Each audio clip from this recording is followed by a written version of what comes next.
نحمده ونصلي ونسلم على رسوله الكريم أما بعد. عن ابن عمر رضي الله تعالى عنهما قال قال رسول الله صلى الله عليه وسلم الأعمال عند الله عز وجل سبع. عبداللہ ابن عمر رضی اللہ تعالی عنہما فرمائی چې رسول الله صلی الله علیه وسلم مبارک فرمایلی دي چې اعمال د الله رب العالمین په نسبت باندې په و قسم دي. فرمایي عملان موجبان، دو عمل داسې دي چې هغه خپل بدله واجبون کې ده. دا دو عملونه چې ته وکې نو بدله به تا لپاره ضروري چې میلاو شي. و عملان بامثالهما، او دو عمل داسې دي چې دا تا وکړو نو اجر به د دغه عمل په شان ته میلاویږي.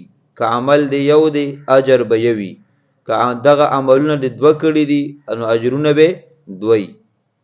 بیا فرمای و عمل، او بل یو عمل دی بعشر امثاله چې د هغې ثواب د هغې په لس چنده میلاویږي. و عمل، او بل عمل دی بسبع مئة، د هغې ثواب او اجر یو په 200 میلاویږي. او فرمای و عمل، او بل یو عمل دی لا یعلم ثواب عامله الا الله، دا غي د کون کی ثواب او جزا صرف الله ته معلومه ده، دا غي اندازه بل چاته نشتا. نو دا و اعمال دي.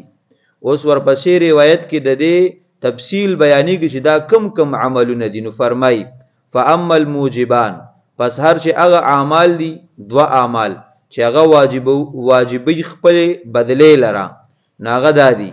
فرمای فمن لقی الله یعبده مخلصا، پس هغه څوک چې د الله سره ملاقات وکي په داسې حال کې چې د الله عبادت کوي په اخلاص سره، لا یشرک به شیئا، او د الله سره هیڅ قسم شرک نه کوي، وجبت له الجنه، د لپاره جنت واجب دی. نو دا عمل چې صرف عبادت د الله کې د الله سره هیڅ څوک او هیڅ قسم شرک نه کوي، نو دا عمل سره لپاره جنت واجبی دی، بنده لپاره جنت واجب دی.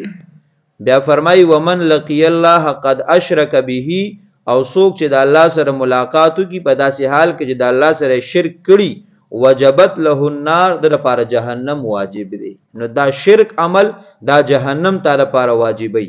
دا لومبني دو عمل موجبان دي. دریم فرمای ومن عمل سیئه جزی بها، څوک چې یو بد عمل وکي نو د هغې بدله به ورته میلاویږي. که یو عمل کړی بد نو د هغې به یوه سزا، که دوه عمله بدې کړي د هغې به دوه سزاګانې. او فرمای ومن اراد ان یعمل حسنه فلم یعملها، او څوک چې اراده وکي چې دین نیکی وکي خو د کړي نه، صرف اراده د نیکی کړی ده، نو فرمای جزیه مثلها، د ته به دقه شانتې ثواب میلاویږي د نیکی. د یوې نیکی اراده وکړه یو ثواب به ورته میلاو شي، اگر چې د کړی نه ده. نو ګوره ګناه یې کړې ده نو د هغې ګناه مناسب به ورته سزا میلاویږي. او نیکی، نو دا نیکی د صرف اراده وکړه او کړی نه ده، نو په دې اراده به ورته ثواب میلاویږي. نو دا هغه عمل دی چې دته به د هغې ثواب د هغې په شانتې میلاویږي. بیا فرمای ومن عمل حسنتن، څوک چې نیکی وکي، دا لومبنۍ د ارادې مسله وه. اوس دلته فرمای څوک چې نیکی وکي، اراده دې وکړه او بیا دې په عمل کې راوسته، جزی عشرن، دته به یو په لس باندې بدله میلاویږي. او بیا فرمای ومن انفق ماله فی سبیل الله، څوک چې خپل مال د الله په لار کې خرج کی، ضعفت له نفقته، د دا خرج د لپاره دوچنده کولی شي، زیاتولی شي. فرمای الدرهم بسبع مئة، یو درهم په 200 باندې، والدینار بسبع مئة، یو دینار په 200 باندې، نو یو په 200 باندې وته ثواب میلاویږي. نو دا شپږ اعمال شو. وم نمبر فرمای والصيام لله عز وجل، روزه خالص د الله د پاره ده. لا یعلم ثواب عامله، د دې روزي نیون کی ثواب هیڅ چاته نه دی معلوم، الا الله عز وجل، مگر صرف یو الله ته معلوم دی.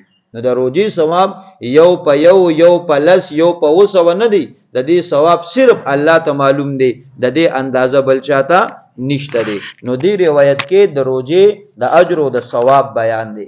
ورپسې فرمایي سلمہ ابن قیصر رضی الله تعالی عنہ فرمایي چې نبی کریم علیه السلام مبارک فرمایلی من صام یوما څوک چې یو ورځ روزه ونیسي ابتغاء وجه الله خدا روزه نیولې د څه دپاره د الله رب العالمین د رضا د لټولو دپاره چې مانه الله خوشحاله شي نو فرمای باعده الله من جهنم الله پاک په دغه بنده د جهنم نه لري کی څومره فرمای کبعد غراب طار وهو فرخ حتى مات هرما دون به الله لري کی لکه یو کارغه بچی چې پیدا شي او دی پالوتو شروع کی او دی الوزی تر دې چې دغه کارغه بوډا توپ ته ورسی او دی مړ شي نو دا څومره زمانه چې په منځ کې تیر شو څومره چې دی والو د اول نه واله تر د اخره پورې دا څونه فاصله ده نو په یوه روژه به دا روژهدار الله پاک د جهنم نه دومره لري کی خو چې روژه نیولي او د الله پاک د رضا دپاره نیولي